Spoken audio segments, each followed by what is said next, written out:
Yan, magandang araw mga kapatid. Noxky Vlog, andito pa rin tayo sa Motorstar, Dinulupihan, Bataan para mag-update dito sa Motorstar Explorer 250. Ayan, merong nakita akong pagbabago dito kaya iikutan natin at alamin na rin natin yung cash price and installment ngayong 2024. So, abangan natin to. Stay tuned tayo. Noxky Vlog.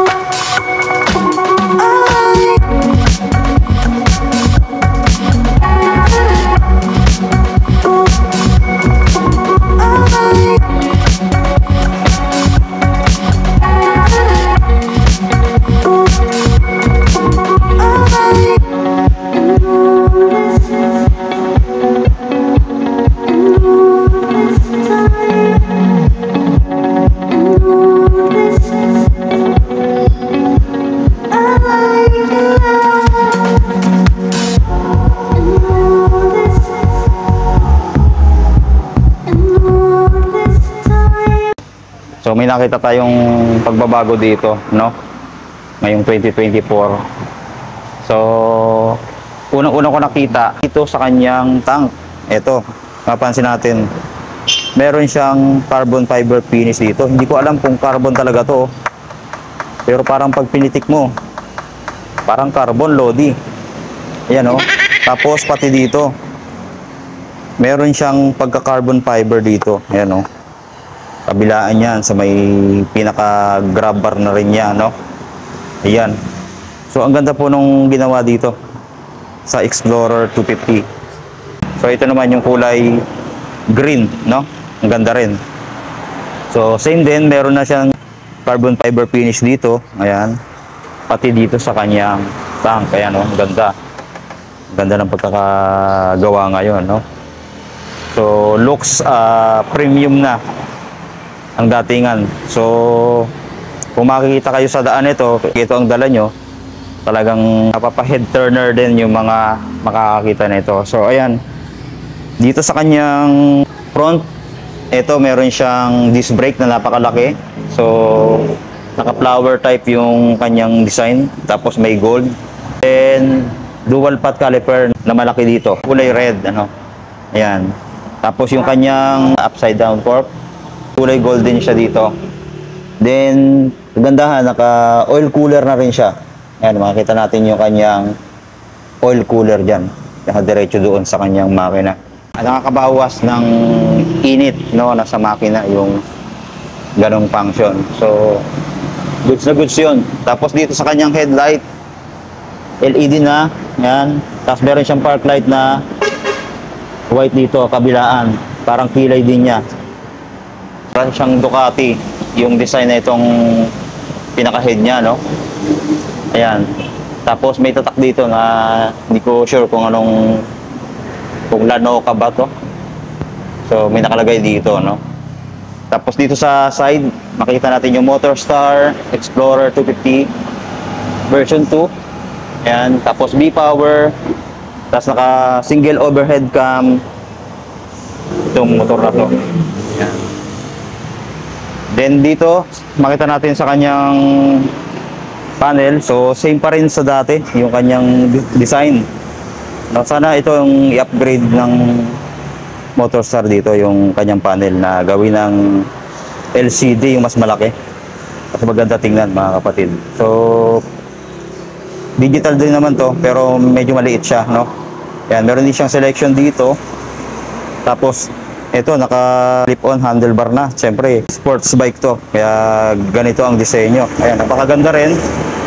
Tapos yung kanyang switch nito, naka standard, ignition, then nalalak din yan. Sa mga switch naman, ito, meron siyang passing light. High and low niya. Yung clutch. Meron siyang choke dahil carb type pa rin naman to. Then yung turn signal light switch, tsaka yung busina. Andito sa may ilalim. So, then sa kabila, ito, meron siyang kill switch. Bukasan at patayan ng ilaw, meron din. Electric starter. Ito.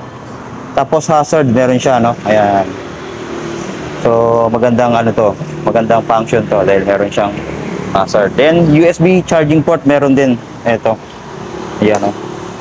So, goods na goods. Kahit na mag-long ride, hindi malolobat yung cellphone mo. Tapos sa tank niya, napaka-sexy ng dating. Ayan, makita nyo. Malaki dito, tapos paliit dito. Napaka-sexy to. So, nakaporma siya sa legs natin dito pagka nakupo na tayo. So, sa upuan niya, premium din yung datingan. Ayan, makita natin. Two-tone yung kanyang tela dito. May gray dito, then kulay black dito, na makinis lang. May stitches din siya. Ayan, ang ganda ng stitches niya. Then sa OBR, ganun din. Maganda rin. Ay, ito. Kulay black lang siya na soft ang tela. Tapos may ano siya dito, may hawakan siya dito para kung sakali na gusto nyong iikot yung motor, pwede nyong gamitin to. So, ayan. Goods na goods. Tapos dito sa kanyang taillight, makita natin fully LED yung mga ilaw dito. Ayan, ang ganda rin, no? Kung makikita natin sa palapitan at pag nakailaw, no? Ayan, ang ganda. Marami siyang edges pa rito, matulis. Tapos sa signal light sa likod, LED na rin. Naka-arrow type pa yung kanyang mga ilaw. Ayan. Meron din siyang ilaw dito sa likod, sa plate holder, then yung reflector sa likod. Ayan yung fender niya sa likod, no? Tapos meron din siyang tire hugger naman dito sa likod. Kung sakali, no? Maprotektahan pa rin yung pinaka ilalim natin. So kung gusto nyong palagyan pa ng cover, may nabibili naman yon dito. Ilalagay pa rito yung pinaka tire hugger niya. So, ayan. Post disc brake nga rin yung sa likod niya. Ito. Ayan yung disc brake niya. Naka single pot caliper na malaki. Kulay red din. Then sa gulong, maganda yung kanyang gulong dahil naka tubeless na. Tapos mag sport yung tatak. Sa harap naman, ito. Ang kanyang gulong sa harap ay 110 by 70 by 17. Tubeless na rin. Ayan. So, meron dalawang kulay dito, mga kapatid, na available. Itong kulay green, tsaka itong blue. May red din ito, tsaka yung orange ata. Ano. So, wala lang ditong ano. So, pili na lang kayo ng kulay kung ano yung gusto nyo, no? So, ayan yung gandang upgrade ng Motorstar Explorer 250. Yan, napakaangas nito pagka dala mo to, no? Kala mo naka big bike ka na, pero 250cc pa lang to, mga kapatid. So sa mga gusto maka-experience ng sports bike, ito, may available yung Motorstar dito. Pakita ko na lang yung cash price and installment ngayong 2024.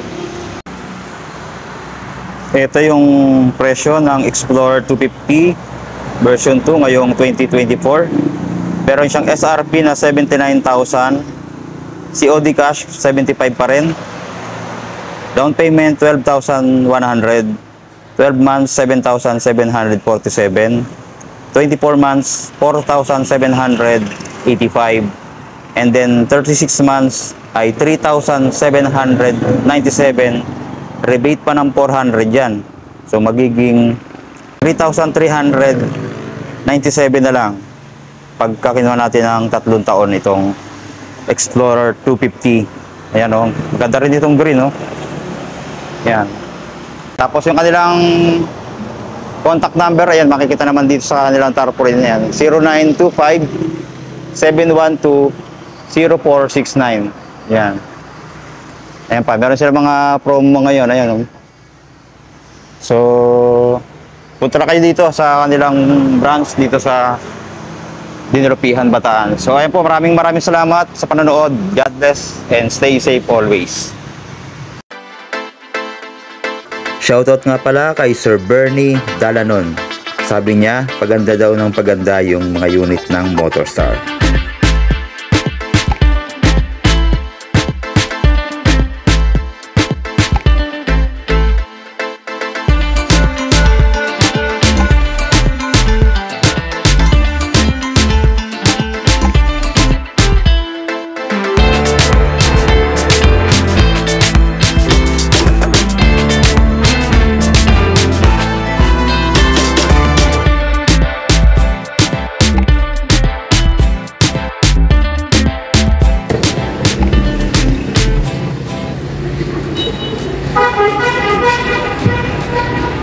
naabot natin sa height na 5'6". No? Konting tiptoe lang, mas mababa to compared mo sa ibang sports bike.